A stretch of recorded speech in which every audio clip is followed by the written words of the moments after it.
Okay, so when you come to your roastery and it's cold and you want to start up and get roasting, here's how you would do your warm-up sequence, or at least this is how I do the warm-up.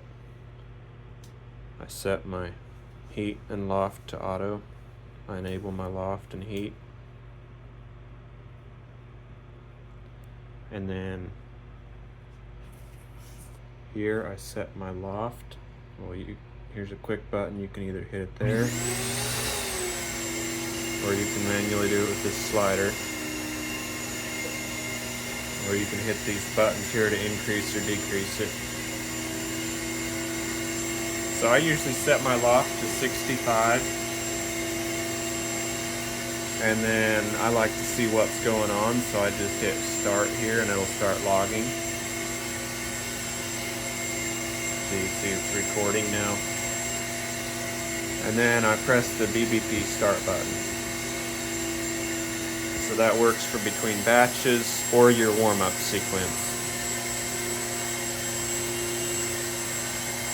That's going to automatically command a 650 degree inlet temperature. And it's going to hold the inlet temperature at 650 degrees. Or if you have your loft set so high that it can't actually reach 650, it'll just keep your heat at 100%.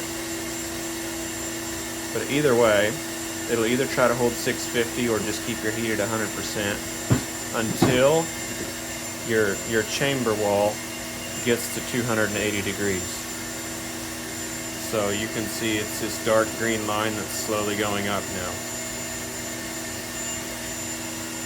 So once your chamber temperature, your chamber wall temperature hits 280 degrees, then it switches away from your inlet temp, and instead it looks at your beam temperature probe, and it adjusts the heat to get that to 350 degrees, and then it just holds it there. So 350 is going to be your charge temperature. So once again, it holds 650 on the inlet until your chamber wall hits 280 degrees. Then it sets your beam temperature to 350 and holds it there until you charge your beams. Also, if you use it between batches, it actually just cools off your chamber until it cools off to 280. And then once again, it puts your beam temperature probe back up to 350 and waits for you to charge. So that's going to take, since we were stone cold at 75 degrees, that's going to take probably 9 to 10 minutes to get up to temperature. And once we're there, it's like roasting any other batch. So you never have to change anything for your first batch. You never have to do anything different for your first batch of the day. So you see here, my chamber temp is up at 280. So now it's going to set my beam temperature to 350. And once it hits 350, I'm going to just drop my beans in. I already have them loaded in the hopper. So there you can see it's holding 350. There it is, 350 on your beam temp, 352. And my chamber temp is at 278, 279. It'll creep up to 280 in probably less than a minute. So you can see there from stone cold to warmed up, took basically right at 8 minutes, 8.5. So now I'm going to press the charge button and I'm going to drop my beans in.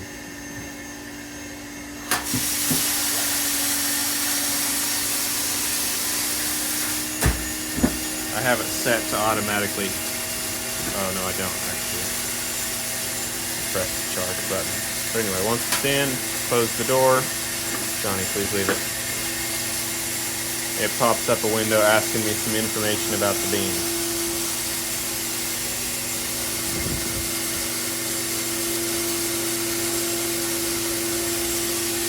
And it's 5 pounds of some Nicaragua beans.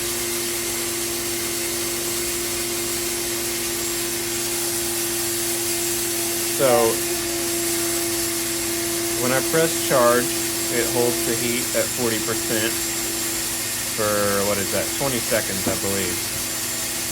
and then it switches to auto, to where it tries to make the bean temperature follow this background curve, which is what it's doing now. So it's adjusting the heat. That's that green line that you see jumping all around.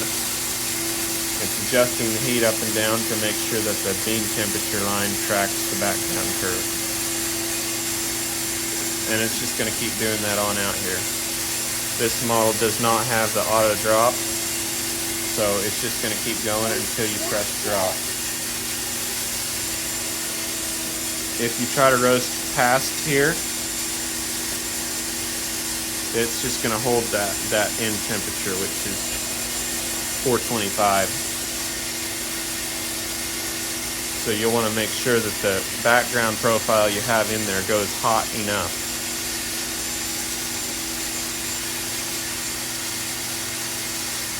But yeah, that's it.